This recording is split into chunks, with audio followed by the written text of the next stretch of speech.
హైదరాబాద్ నగరం ఎదుర్కొంటున్న తీవ్ర సమస్య ట్రాఫిక్ స్తంభన.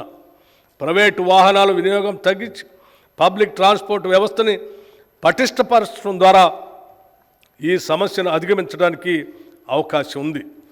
దానిలో మెట్రో రైలు వ్యవస్థ అతి ముఖ్యమైనది. ప్రస్తుతం 3 ట్రాఫిక్ కారిడార్లలో మెట్రో సౌకర్యం ఉంది.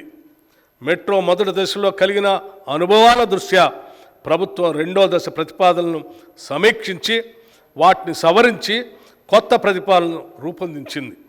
వివిధ వర్గాల అవసరాలను తీర్చడంతో పాటు నగరంలోని అన్ని ప్రాంతాలు సమానంగా అభివృద్ధి చెందాలన్న లక్ష్యంతో ప్రభుత్వం 78.4 కిలోమీటర్ల పొడవు ఉన్న 5 ఎక్స్టెండెడ్ కారిడార్లను 24,042 కోట్ల రూపాయలతో అభివృద్ధి పరుస్తుంది.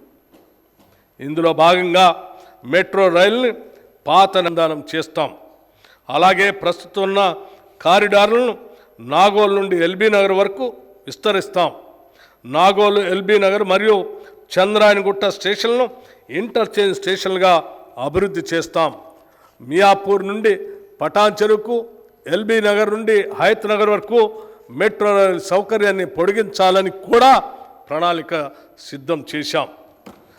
హైదరాబాద్ విపత్తు నివారణ మరియు ఆస్తుల పరిరక్షణ సంస్థ హైడ్రా రాష్ట్ర ప్రభుత్వం నగరాభివృద్ధిపై ప్రత్యేక దృష్టి పెట్టింది. హైదరాబాద్ మరియు ఔటర్ రింగ్ రోడ్డు వరకు గల ప్రాంతాలను కోర్ అర్బన్ రీజియన్గా గుర్తించి వాటి అభివృద్ధికి ప్రత్యేకంగా ప్రణాళికలు తయారు చేస్తున్నాం. ఈ ప్రాంత జనాభా రాష్ట్ర జనాభాలో 48.6% ఉంది. రాష్ట్ర ఆర్థిక మరియు GSDP పురోగతిలో ఈ ప్రాంతం అత్యంత కీలకం. తెలంగాణ రాష్ట్రంలో పట్టణ జనాభా వృద్ధి రేటు సాలీనా 3.2% ఉంది. ఇది జాతీయ సగటు కంటే ఎక్కువ. ఐటీ, ఫార్మా, డిఫెన్స్, ఏరోస్పేస్లకు సంబంధించిన పరిశ్రమలు బాగా అభివృద్ధి చెందటం వల్ల హైదరాబాద్ నగర శివారుల్లో పట్టణీకరణ వృద్ధి రేటు అత్యధికంగా కనిపిస్తుంది.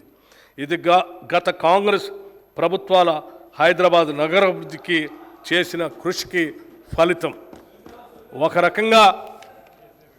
ఒక రకంగా ఔటర్ రింగ్ రోడ్డును నగర సరిహద్దుగా పరిగణించవచ్చు. ఔటర్ రింగ్ రోడ్డు పరిధిలో హైదరాబాద్ నగరంతో పాటు ఇతర పట్టణ, గ్రామీణ, స్థానిక సంస్థలు అనేకం ఉన్నాయి. ఆయా ప్రాంతాల మధ్య పౌర సేవలలో సామ్యత లేదు.